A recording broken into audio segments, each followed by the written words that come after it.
Peace to the gods and the earths. I'm an author from birth, fathered and cursed as a Brahmin. Brahman nursed me and brought me to my worth, brought me into verses like a saga, with the purpose of a naga or bodhisattva. Guru Bhaisajya, a sage and medicine provider, amazing veteran and rhymer. My pages are venomous to mindless apprentices and liars. I aspire to the Everest in climbing, quiet yet the cleverest in timing, etching it in mind gems, sketching it in fine print, defined and divinely aligned things. Untimely how time clings to my lines inked, minds shrink from the process, signs linked to the goddess. Progress as an artist is an odd gift, so I cop spliffs for my God's kid. Divinity within you, within all men and women, call it God's gift, a given for his children. I'm feeling like a pilgrim when I spill hymns, kill trends, and fill men with real gems. I still hem the most intricate patterns in tapestry with mastery and majesty, while most mimic in blasphemy.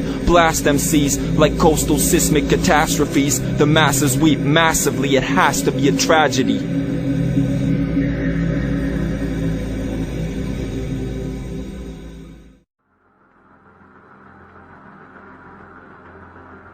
I imagine that right now you're feeling a bit like Alice, tumbling down the rabbit hole. I can see it in your eyes. You have the look of a man who accepts what he sees because he is expecting to wake up. Let me tell you why you're here. You're here because you know something. What you know you can't explain, but you feel it. You felt it your entire life, that there's something wrong with the world. You don't know what it is, but it's there, like a splinter in your mind, driving you mad. Do you know what I'm talking about? Do you want to know what it is? Right now, we're inside a computer program. Is it really so hard to believe? Your appearance now is what we call residual self-image. It is the mental projection of your digital self. This isn't real. What is real? How do you define real? If you're talking about what you can feel, what you can smell, what you can taste and see, then real is simply electrical signals interpreted by your brain. What is real? How do you define real? What is real? How do you define real? What is real? How do you define real? What is real? How do you define real? What is real? How do you define real? What is real? How do you define real? What is real? How do you define real? What is real? How do you define real? What is real? How do you define real? What is real? How do you define? Subjective versus objective reality. What is subjective and objective reality? I'll look up the definitions here in a second. As long as we believe there's an objective world outside of us, there will, by definition, be a subject who's experiencing this objective world, which we call us, inside this body somewhere. But do these two realities really exist? Is one an illusion and the other real? Is the other an illusion and the other real? Or do they both collapse in the ultimate truth?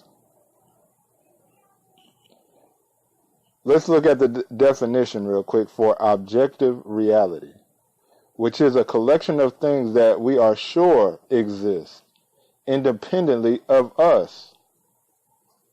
That's what objective reality is. We are sure these things exist independent of us. What is subjective reality? Well, I just Googled it and it says, as I describe it, is the perspective that your true identity is the dreamer having the dream. You are the conscious container in which the entire dream takes place.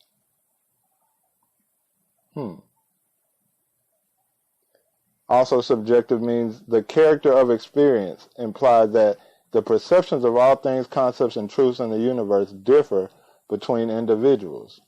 We all live in different worlds. We we each may have things in common because of our unique perspectives on the world. So objective reality means these things exist independent of us. Subjective reality, I'm going to put in my own words, means the things that we perceive to exist independent of us only exist because of us. Now, I'm going to start out by saying there's no such thing as an objective world. The objective world is just a concept within our subjective experience. The only thing we have to reality is subjective experience. What do I mean? Our personal experience is the only thing we know of a world. There is nothing else. Literally, there's nothing else. This is not conjecture.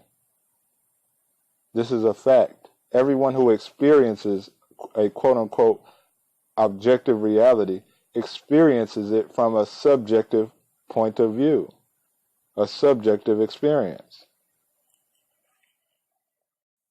And what we do is within all of our subjective experiences, we create a concept, a distinction, a divide within our subjective experience and call this objective reality.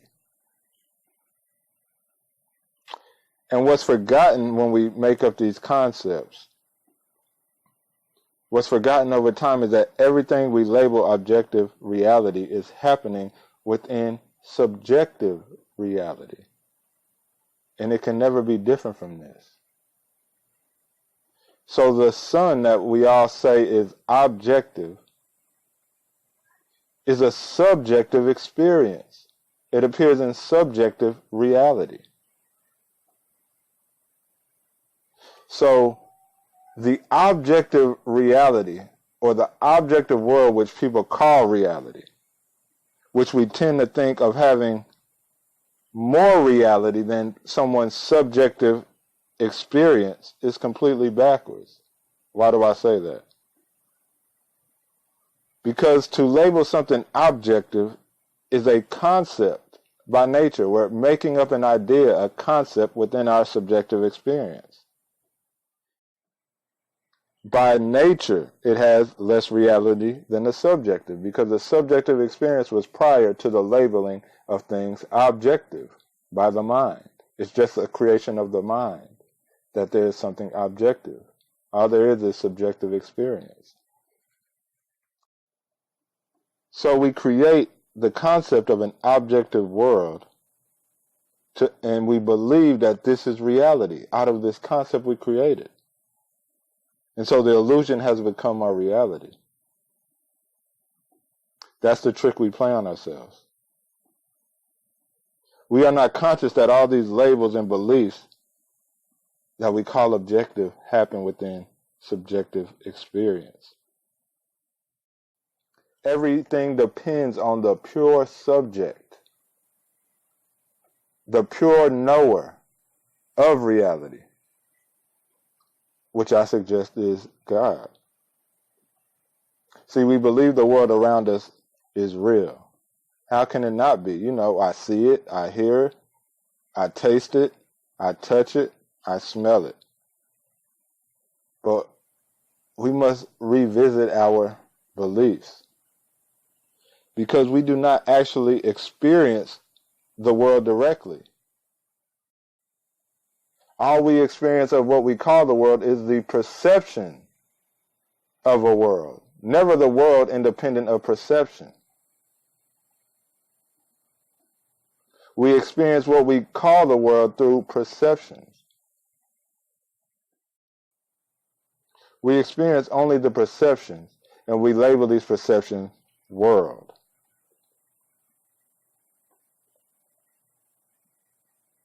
Right? But no one has ever seen a world. They only have seen perception.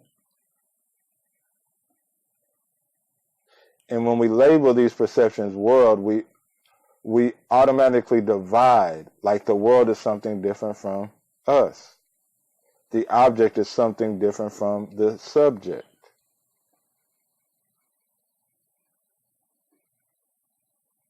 So there's no proof that a physical reality is real independent of the subject experiencing it. That's just a belief of an objective world. We have no contact directly with an outside world. It is only an internal movie or internal projection, a projection on the screen of pure being or pure consciousness, or what I call God. Because not only is the pure subject, which is beyond subject object, God, the projection is nothing but the emanation of God. And I wanted to bring out these scriptures to show you that the pure subject, which is you essentially, is this what we call God.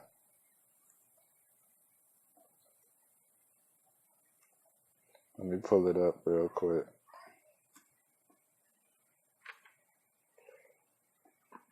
And I'm going to read from a few different religious texts.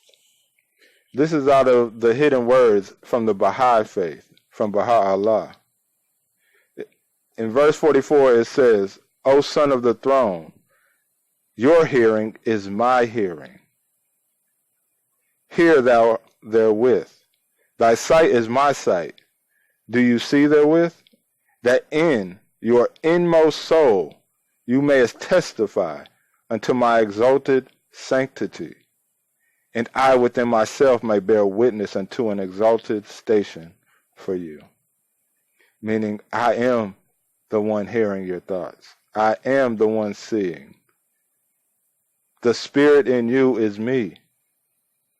In verse 59 of this same text it says, O son of being, your heart is my home. Sanctify it for my descent. Your spirit is my place of revelation. Meaning your spirit is where God is revealed. Your spirit, the knower of your thoughts, the knower of your feelings, the knower of your heart. Who is that? What is that? God is saying it's him in this text.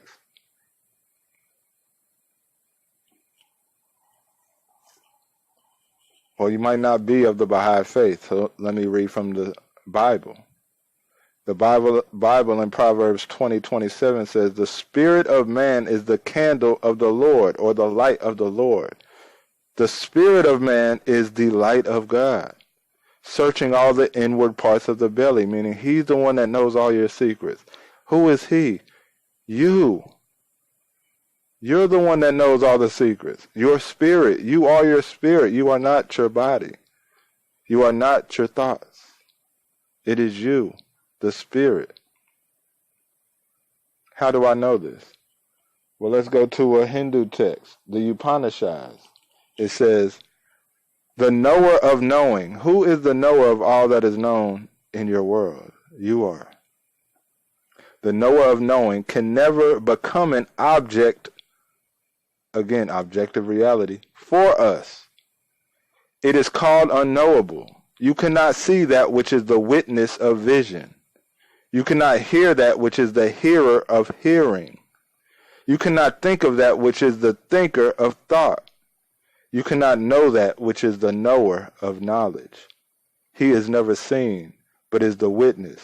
He is never heard, but is the hearer. He is never thought of, but is the thinker. He is never known, but is the knower.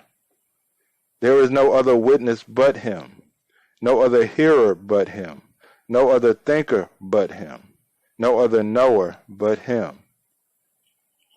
That which cannot be expressed by speech, but by speech is expressed. That alone know as God. And not that which people here worship. That which cannot be apprehended by the mind, but by which they say the mind is apprehended. That alone know as God, and not that which people here worship. Again, in the Quran it says Allah is the hearer and seer. The one in you who knows all. Can you know that? The pure subject in which all subject-object opposites and polarities collapse into this one. Can you know it? You cannot know it as an object because it is not apart from you. It is you. But you can know the body because the body is not you. It's apart from you. You even speak of it as my body as if it's your possession. Like you could say, my purse, my car, my house. It is further back than the mind, because the mind, you say, my mind, as it is a possession of you. Like my kids, my job, my belongings. Who is the I? Who is the my? What is it? Can it be known? It cannot be known by any of the objects, the mind. It cannot be known by the mind. It could only be known by itself. The pure subject can only know itself. Objects cannot know the subject because the subject knows all objects, although there is no objective reality because it is all in the pure subject. It is all the pure subject. Come to know that. Peace.